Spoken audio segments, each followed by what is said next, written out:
My name is Barbara Paris Gifford, Associate Curator at the Museum of Arts and Design, and I'm here to answer the question, what can you do with an object? We spend our waking hours surrounded by objects, but how often do we stop and really look at them, thinking about all the things they can be and do? 5 decades ago, a major exhibition encouraged people to do just that. Objects USA was the most influential craft exhibition ever staged.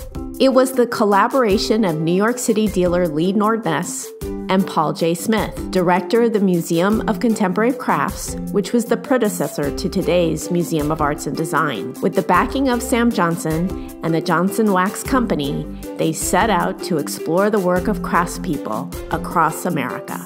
They planned several trips together and gathered 14,000 miles worth of research, at one point starting in the Northeast, moving to the Southeast, then to the Midwest, and finally traveling down the West Coast and onto Arizona, New Mexico, and even Hawaii.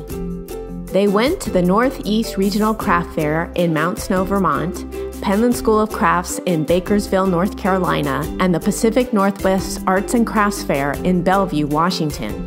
They touched base with Lenore Tawney, Art Smith, and Dorothy and Alan Fannin in New York City, Del Chihuly in Providence, Rhode Island, Marilyn Pappas in Miami, Florida, James Tanner in Mankato, Minnesota, Popo Vida and Maria Martinez in San Ildefonso Pueblo, New Mexico, and Charles Aloma in Third Mesa, Arizona.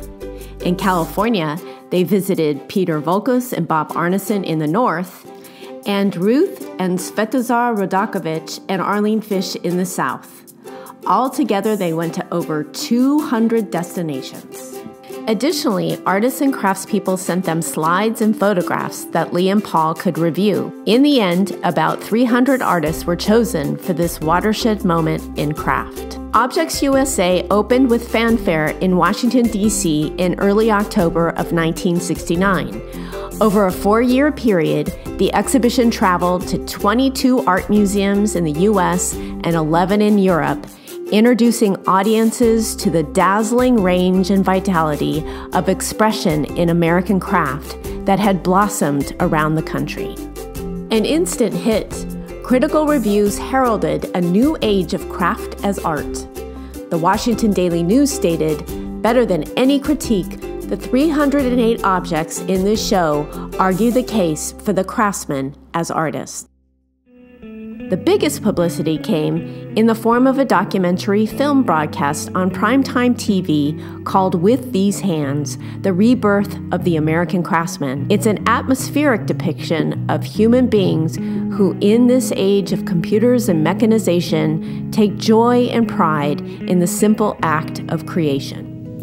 Today, when people talk about the legacy of Objects USA, they speak of not just the unprecedented exposure it brought to American craft, but also to the ripple effects, the careers it boosted, the makers it inspired, the markets and museums that followed in its wake. MAD has 123 pieces from the show in its collection, including 18 featured in Craft Front and Center and another 5 on view in the show, 45 Stories in Jewelry.